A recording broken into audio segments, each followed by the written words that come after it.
You're wondering why my eyes are closed, right? Imagination, the way I see, the connection between the ink within our souls to the canvas around our world. Hi, my name is Amakri. Amakri is away, and this is my masterclass, Script to Stage, where I'm going to share some of the secrets I've discovered in writing, bringing that creativity from within onto the surface. Looking forward to meeting you. See you in class.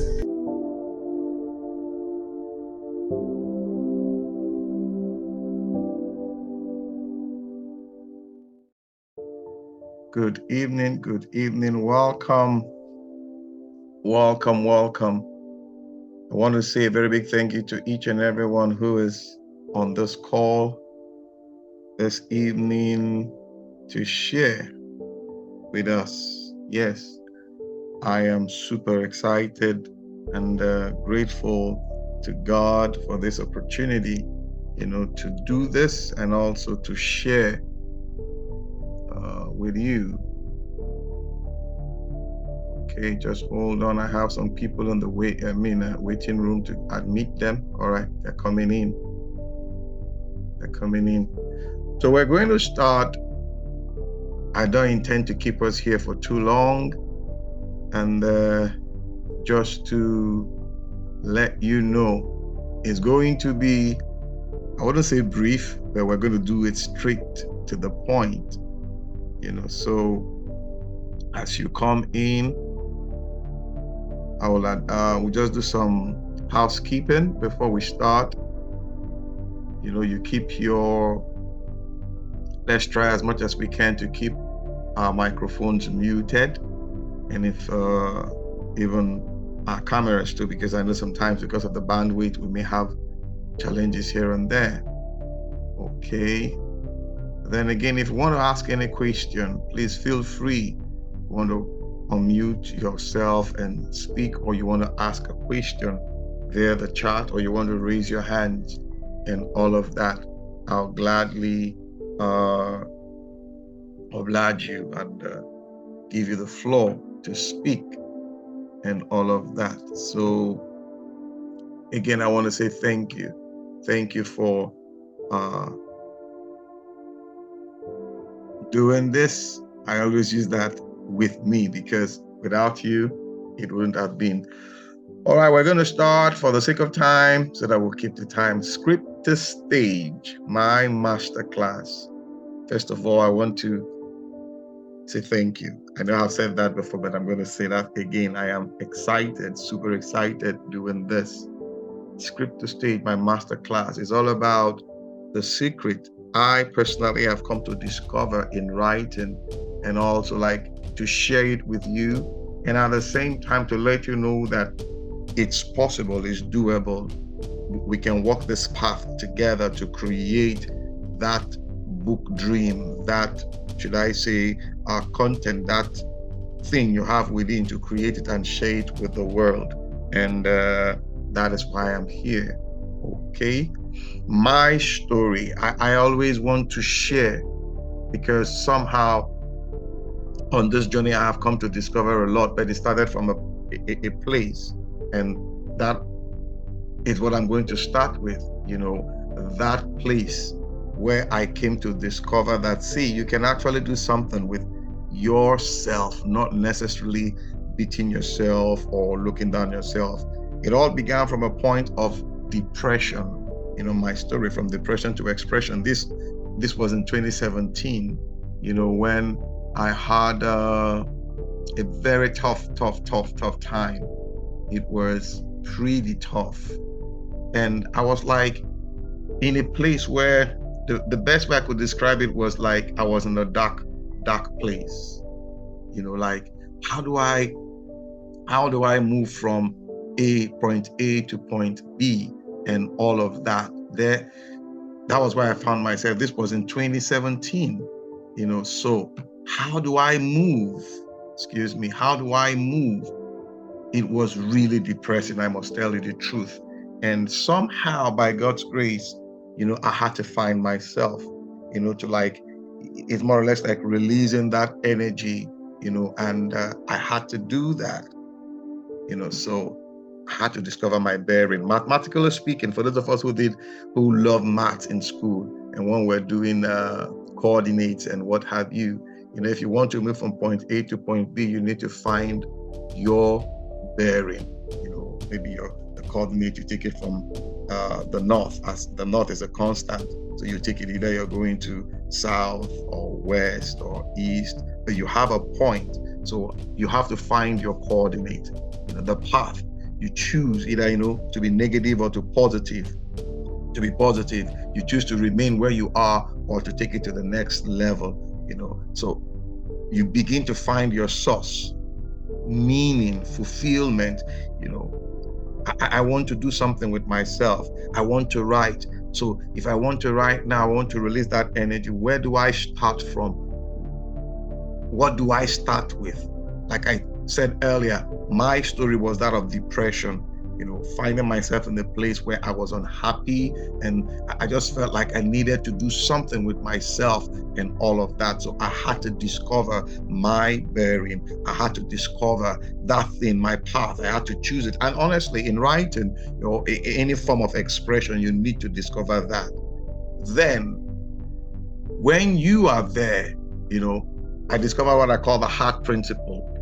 Yes, you see the word HEART. When you look at it closely, three things stand out for me: the art, the ear, and the hear. So writing is an art of expression. It begins from your heart. Your heart here is not just talking about the physical organ that pumps blood and all of that. Not necessarily that, but your spirit. I'm a believer, I'm a person of faith. So each time, everything I do stems from that point of view for me. So you need to discover the art using your ear and your heart. So like you also discover the persona. Take for example, when you pick up a book, I always ask this question: when you pick up a book and you're reading, I ask the question, what do you hear? Is it yourself or the voice within the book? Most likely, the truth is you're hearing the voice from within the book, not necessarily your voice. Now, so the persona. So you need to listen. You need to listen around, and as you're listening, you're beginning to create, or rather get that element to create what you want.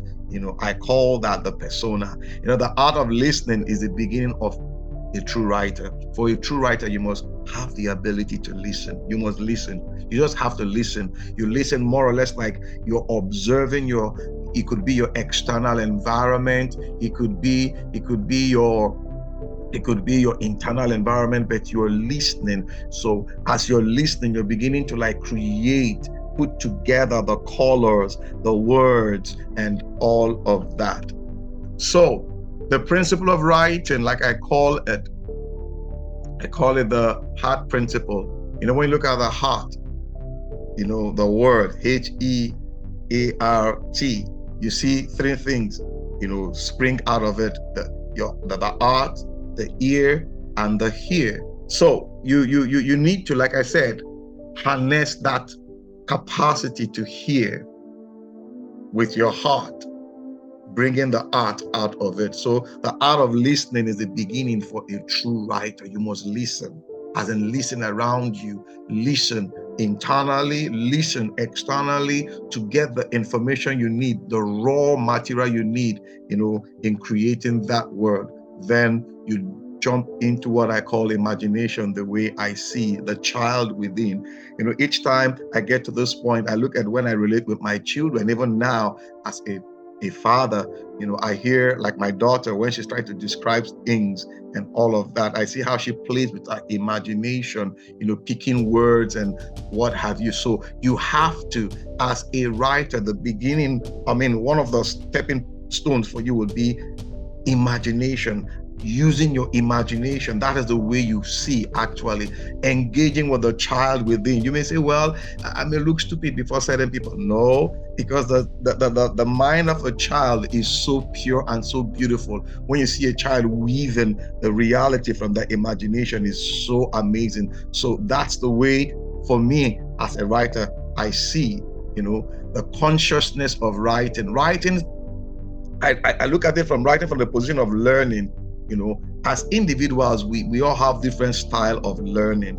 We have visual learners, auditory learners, verbal learners, kinesthetic learners, social and interpersonal learners. We have solitary and intrapersonal learners. So you need to know who you are. For real, you need to know who you as a person.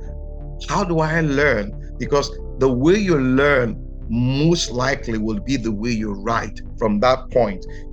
So you look at a visual learner, you learn by seeing things. The other day, my daughter walked up to me, before now, her books, when she brings them to read, you have a lot of images and all that, so she can relate. But as the classes are, should I say, growing in complexity, the physical images in books are reducing. Now what you begin to see are imagery, and all that. So she said, Daddy, this book doesn't have a lot of pictures. They're just words. And I started to explain to her and all of that. And she began to appreciate it. So some of us are like that. We learn by visuals, what we see. Some of us learn by what we hear.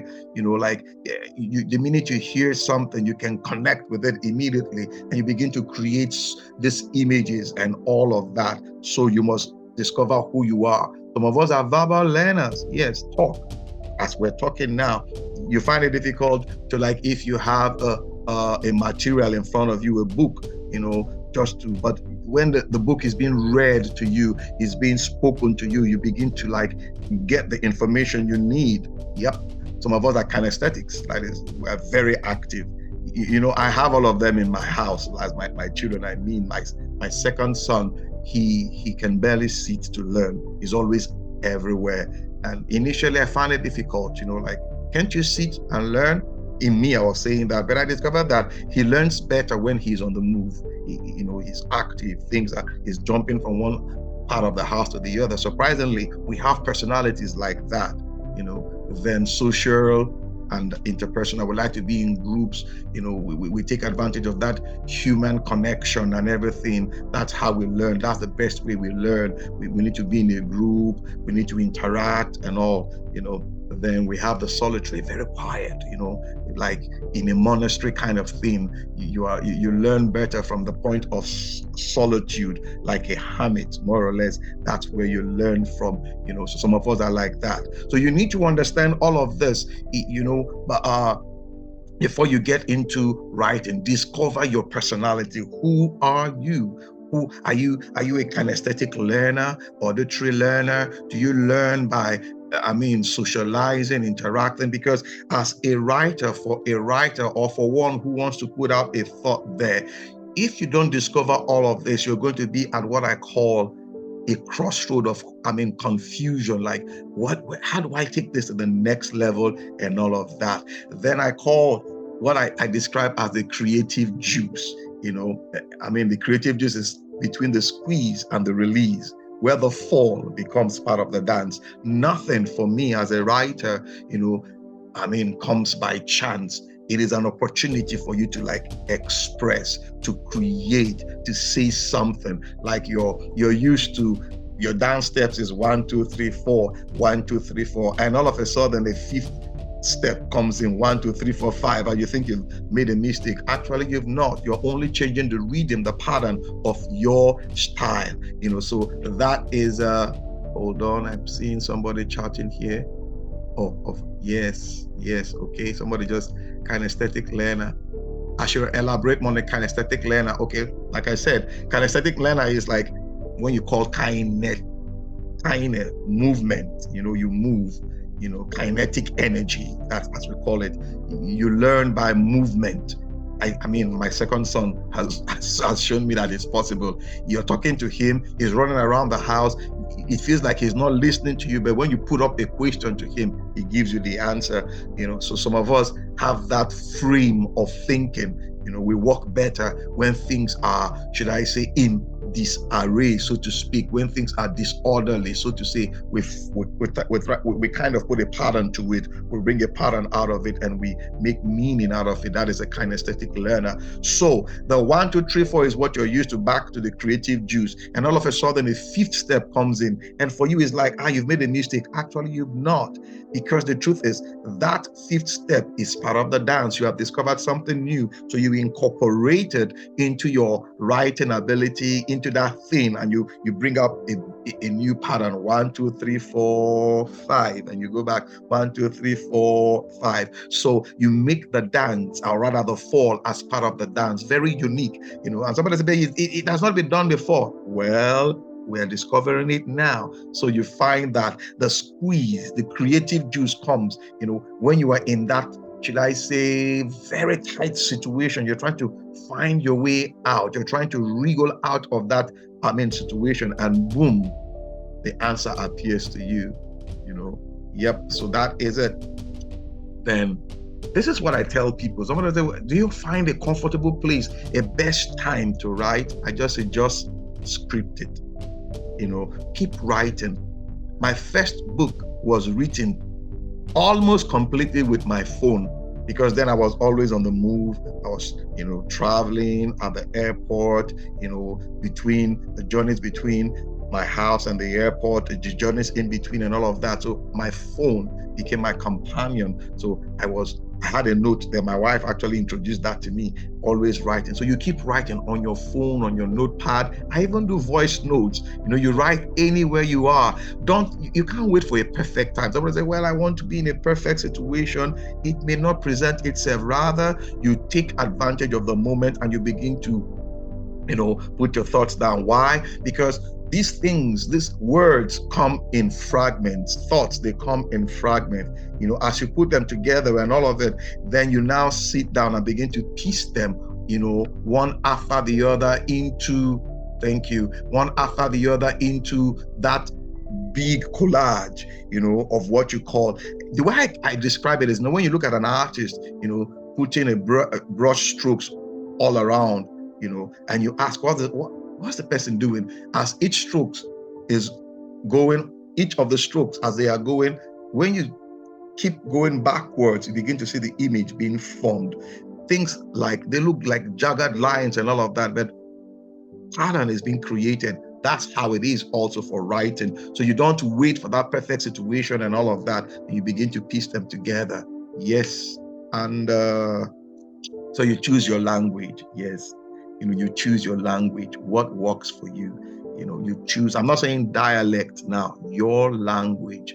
Some of us, when we speak in such a way, that in such a manner that we want to sound like we are comic, like you're a comedian or something. You choose your language. Are you flexible in the way you speak or the way you write? I beg your pardon. You want to appear flexible in your writing. You want to appear organized, like you look at all those corporate reports, very organized and put together. Where you have all the slides and everything. Some of us like it that way. Then, some of us are creative in our writing. Like you're writing, you flow from one language into the other of expression. Like a good example is those of us who write in pidgin English. You're writing in English and all of a sudden you bring in those nuances from pidgin English and you fuse it with your writing to pass across a message for a particular audience who understand what you're doing. Then you must have your audience. You must know, first of all, who are you writing for? Who are you sent to? Yes, you just have to know. You just have to know. You must know who you're writing for, who your audience is, who is that person you're writing for. So if you don't discover that, writing becomes very difficult. For me, I always describe my audience as God. Honestly, the audience, I write for the audience of one, as it were, the one, so I always write from that perspective. So you must understand You must, as a writer, understand that who is your audience. And again, the minute you discover who your audience is, or the audience how do you want them to feel? How do you want them to connect with your work? How do you want them to see you? Because your writing is your asset. Your book, your content, they are your assets. They are like the things that I encounter before I encounter you. The minute I see your work, I said, oh, that is Toyefa's work. I know it's Toyefa's work. How do you know that? Because that's the way he writes. That's when you see him, or that's the way he speaks, and all that. So I can connect with it. It is your asset. Yes, we are all unique. All of us. Every individual that walks on the surface of the earth, you have this thing called your palm prints. We all have different palm prints. 8 billion of us, 8 billion palm prints. Just imagine it. So you must understand your personality. You must write from your personality. Who are you? Some of us will say, I'm a quiet person. I love quietness. I love melancholy. I love noise. I love when it's all scattered. The place is all noisy and everything. That's the kind of person I am. Fine. Some of us will say, well, I'm a creative mind. When I'm doing things, I want everywhere to be quiet because you discover who you are. You write from your personality, from the standpoint of your personality. Some of us love details, like we like paying attention to details. We don't like summary. We are not brief. We're very detailed. So that's your person. So you hone from that point of view as a writer or a content creator. You hone from that point of view. But first of all, you must discover who you are. Some of us, let me further explain what I mean by discovering who you are. Take, for example, colors. Certain colors, trigger us in certain dimensions. Red, yellow, blue, green, turquoise, whatever. Like women, if you ask women, generally women, the way they describe colors is amazing. Women are more color conscious than men are, I stand to be corrected, but from my experience, you see them describe things like pepper red, they say banana yellow and all of that, so some of us are turned on by these colors. So you need to understand it, because even when you're writing, even when you're creating, you try to fuse the element of a person into it.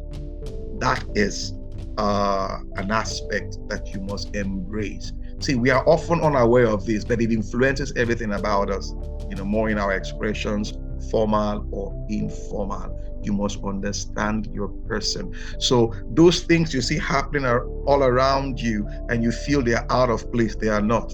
They are part of your personality. You must embrace it. You must accept it and begin to create from that perspective. Begin to write, begin to speak, begin to express yourself from that point of personality. You are not flawed. Your personality is not flawed. It's a blessing, it's a gift. All right. Just to share some stories with you. These are works, some of my works. Serve your way to the top. I did this with Simisola Gumbiate. It's out there. If you go on social media, look for it. Even on Amazon and all of you see that. That's my wife's book, A Kitchen Millionaire. I did that with her. This book was released sometime last week. Beautiful. Go check for it. I also did this with Your Money's 2 children who decided to write. Their mom got up to me and I said, okay, fine, let's do it together. It's also out there, Then this one also is a devotional, a golden germ. It's a 1-day devotional I did with Omaomi Olajide. You can look for it also. Life is in Season, Omone, The Chronicle, and all these are my works actually. Thank you. And this is from my personal self, some of the things I've done. I have a podcast. My first work was a cocktail of words, then Color of Words, my HRO notebook. Yes, one of them is missing, Focus on God. That's the latest work. And my masterclass that we are all in right now. And I have come to the end of the class or my slides. I'll take some questions. If you have any, you can unmute yourself and let us have that conversation. Thank you. I hope you got something to start with. Thank you. So if you were about saying something, you have the floor. If you have any question, you want to write it down in the chat box, or you want to, Abiola, go ahead. Your hand is raised. Go ahead. Good evening, sir. Good evening, everybody. Good evening. Yeah, I'm Abiola. I'm a screenwriter and a radio writer, radio script and screen script writer. Oh, you're welcome, Abiola. Thank you so much. So when I saw the flyer of this class, I was captivated because of the script I saw, Script to Stage. Yes. And I like the beginning of your lecture talking about HEART, that's taking 3 words from it. Yes. Heart, hear, and her. Yeah. So I really like that. But I was actually hoping to get technical lectures on script to stage. All right. Okay. That was what I was hoping to get. Also, I like your last book, Omone. I went on Google to download, but I couldn't get it to download. So I'm here to ask, how can I get that? Omone, okay, that's Benedicta. She's the right. I'll try and check up on her and see why, because I worked on it. I uploaded it on Amazon. I will speak with her to know what's happening, and it will get across to you. Then for your first observation, yes, I do take one-on-one. This class more or less is like the tip of the iceberg. If you want a close contact with me, we can always schedule that, because it will take more time, and that will be for a fee, so I'll take you through and all of that. But this class is basically just to give you more or less the tip of the iceberg, and if you want more, then we need to take it further personally, one-on-one. Okay, sir. Thank you. Last question, sir, before you go. So from script to stage, do you mean that the script you've written, you stage it, or you just write? All right. Now, you may look at it in several ways. Script to stage. What this simply means is the world is a stage. Everybody wants to get on the stage, and a lot of us are like scared. How do I get on that stage? That's basically the story behind script to stage. So you can get on the stage via your words. You can get on the stage via your voice. You can get on the stage via music. I'll help you do that, because I have also discovered that, and so basically that is it. If you want to learn my style, my technique, then we'll take it personal, like one-on-one, and blah, blah, blah. We'll take it further. Is that okay? Somebody was asking if there's a group. Yes, there is a group. Check my handles on social media. You're going to get that. Toby, if you can drop the handle of the group on the chat so that they can join. There's a community where I always drop, snippets here and there for all. Any other? If this line breaks, don't leave. I would initiate a new what they call now call, so that we'll begin for those of us who want to ask more questions. If the line snaps now, I will initiate it again, please. Any other question? Toby, if you're there, please drop in the chat box the link to the WhatsApp group, where the community for the creative minds, where we always drop things. Any other? Any other? You're welcome. You're welcome. God bless you. I want to say a very big thank you to everyone who has taken this time to come on this class.